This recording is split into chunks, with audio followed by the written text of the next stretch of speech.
Everyone, it is June 11th, 2021.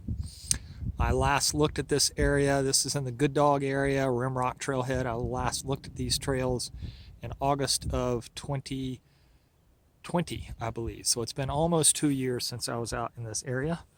Forest Service has a proposal for doing some trail work and obliteration of some social trails. And I wanted to contrast 2 years, come back out and look at, what current conditions are. 2 years ago when we looked at this, clearly there was a water-based erosion. I came out like right after some big rainstorms that we had in that year in August to take a look.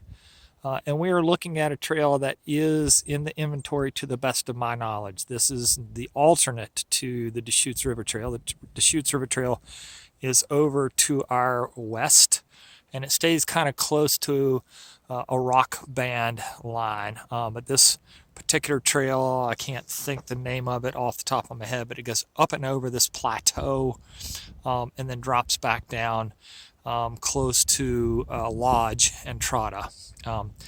And we're just going to walk up this and take a look. As you can see, there is zero water management on this trail. Never has really been effective water management on this trail.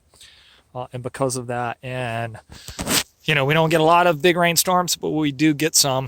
And we do, when we do get them, they can be short but heavy. And that's what we're seeing. We're seeing a lot of soil loss. And as you lose soil, what stays behind is the rocks. The rocks are embedded. Some of them pop up for sure and become loose rocks, but more of them than not stay embedded in trail tread. And that increases what we call trail tread rugosity, which is just basically the unevenness, protrusions, and obstructions poking above trail tread.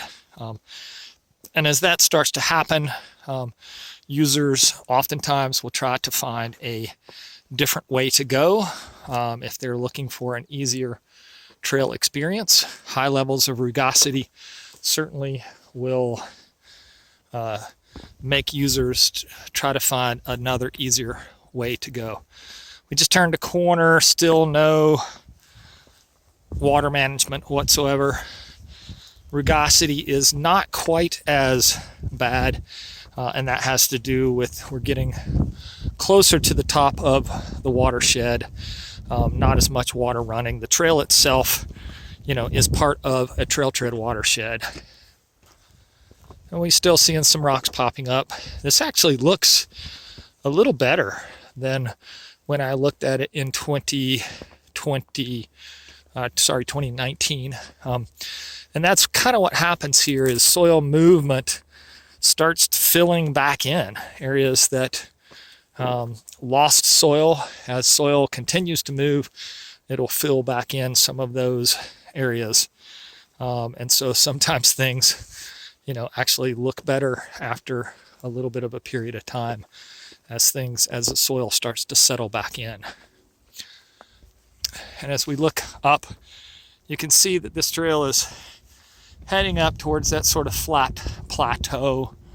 It does kind of head to the east here towards some private property. There's if I remember correctly, there's a fence line in that area. And we're going to take a jog off here and look at one of the social trails that has developed. I believe this is going to take me right back to where my bicycle is, which is back on the main Deschutes River Trail. And one of the things we'll notice as we're walking along is that social trail development increases as vegetation decreases. Whether that vegetation decrease is due to fire or due to mastication or controlled burns. But basically when there is no vegetation, it's much easier for users to just wander about, and thus social trail development happens. We can clearly see that in looking to our left. This social trail developed right along vegetation line. So, we're sort of in this kind of more open area, but to our left, vegetation is actually relatively thick. We've got kind of a combination of some smaller trees, some manzanita, some rabbit bush, but it's pretty thick, and people don't really want to travel in that thicker vegetated area. And so this social trail developing right along vegetation line is not overly surprising. Again, as vegetation is removed from the landscape through different means, fire or mastication or fuels reduction projects, social trails become much more problematic and develop because people can wander about with their dogs walking, and then as a little bit of a pathway gets formed, then bikes may jump in and start using it as well. No horses in this area. Horses obviously are very adept at roaming landscapes that look just like this. They just kind of can go anywhere, much more so than a bicycle can. So hikers are the most mobile, and then horses pretty quickly follow behind in terms of being very, very mobile.